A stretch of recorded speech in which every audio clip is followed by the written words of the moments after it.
magsalita ng ganito. Kung gago ba ako, kung mandanakaw ako magsasalita ba akong ganito?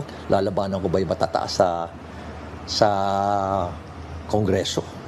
Kung bulok ako? Tanungin mo si Diskaya kung nagbigay siya rito. Itong matapang na sagot ni Mayor Benjamin Magalong na kumpleto at alinsunod sa batas ang ginawang tennis court at parking building project na nagkakahalaga ng 110 million at na-award noong 2022 sa St. Gerard Construction Company.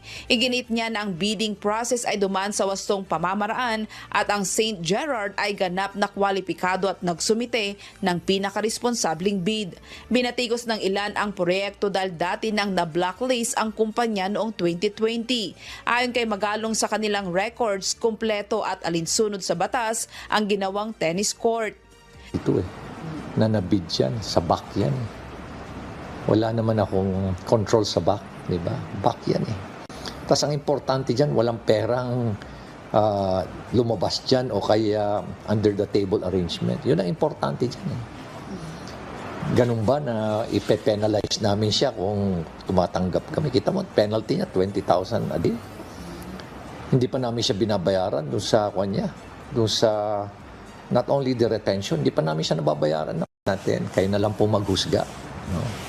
Kung sino ho yung, tingnan nyo na lang ho yung track record ng mga nagsasalita. No?